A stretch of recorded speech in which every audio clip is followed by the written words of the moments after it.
Actually जियो politics का थोड़ा सा ये है कि क्योंकि दुनिया जो है वो एक ग्लोबल विलेज बन गई है बिकॉज ऑफ ये ग्लोबलाइजेशन का जो ईरा हमारा आया है।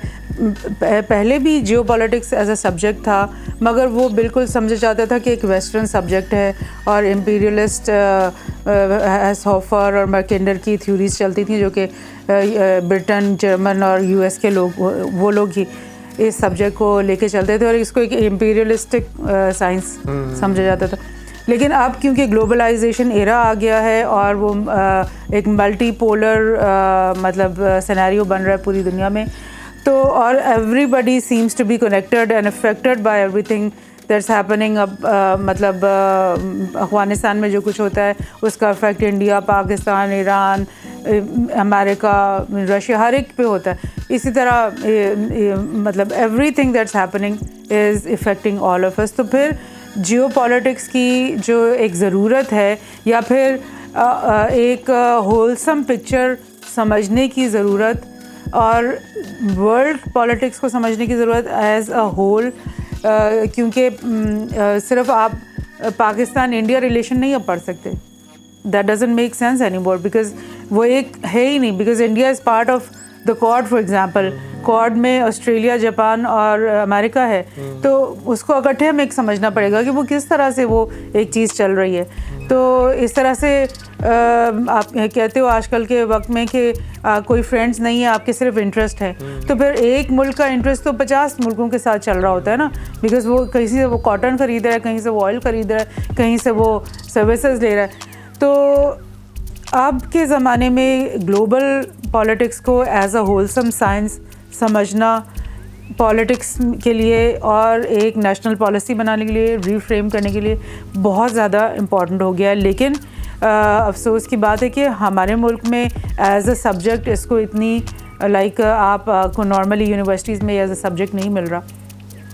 तो what I am trying to do, काफ़ी सालों से तो मैं लिख भी रही हूँ different issues about this, and now right now I am also writing a proper whole research based book on geopolitics, that what it is, how it originated, what was its history, what it is, its philosophical background is, and what is the implication of geopolitics from our point of view.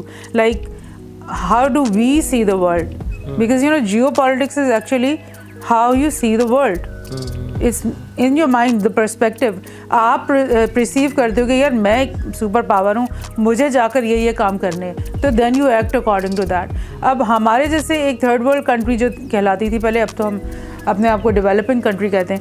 तो हम लोग अपनी identity को जब तक assess नहीं करेंगे, जब तक हम अपनी ग्लोबल पोजीशन को असेस नहीं करेंगे, हम अपने अंदर वो अवेयरनेस नहीं लाएंगे, अपनी वो आइडेंटिटी बिल्ड नहीं करेंगे, and unless we start looking at the world from our point of view and saying this is the right thing to do, not that is wrong, this is right for us. America says America first, so we have to start saying Pakistan first, India has to start saying India first, Sri Lanka has to start saying Sri Lanka first. तो फिर आप हर एक country अपनी potential को समझे, अपनी real position को समझे और उसके मुताबिक अपने लोगों की प्रोग्रेस को साथ लेके चलते हुए, तो आप अपने मुल्क को कभी प्रोग्रेस नहीं करवा सकते, अपनी आवाम की प्रोग्रेस ग्रास रूट लेवल से नहीं कर सकते unless you are that strong perception वाला मुल्क जो अपनी रोल को समझता है। मतलब we are so like you got a point here, हमें डिसाइफर ही नहीं कर पा रहे कि पाकिस्तान के लिए क्या अच्छा है। We need to all sit together, make this a syllabus, make जो है जियो पॉलिटिक्स को we have to think about it, and we need to really think कि पाकिस्तान के लिए क्या चीज़ बेहतर है। Maybe a few people in the power know, but all of the people have to know कि यार पाकिस्तान के लिए क्या सबसे बेहतर चीज़ है और how do we need to progress. तो anyways, it was a great discussion today. It was a very good discussion today, and our cameras are about to go out of their battery time and space. And I would love to have you again. It has been such a good time talking to you. and I wish we had more time.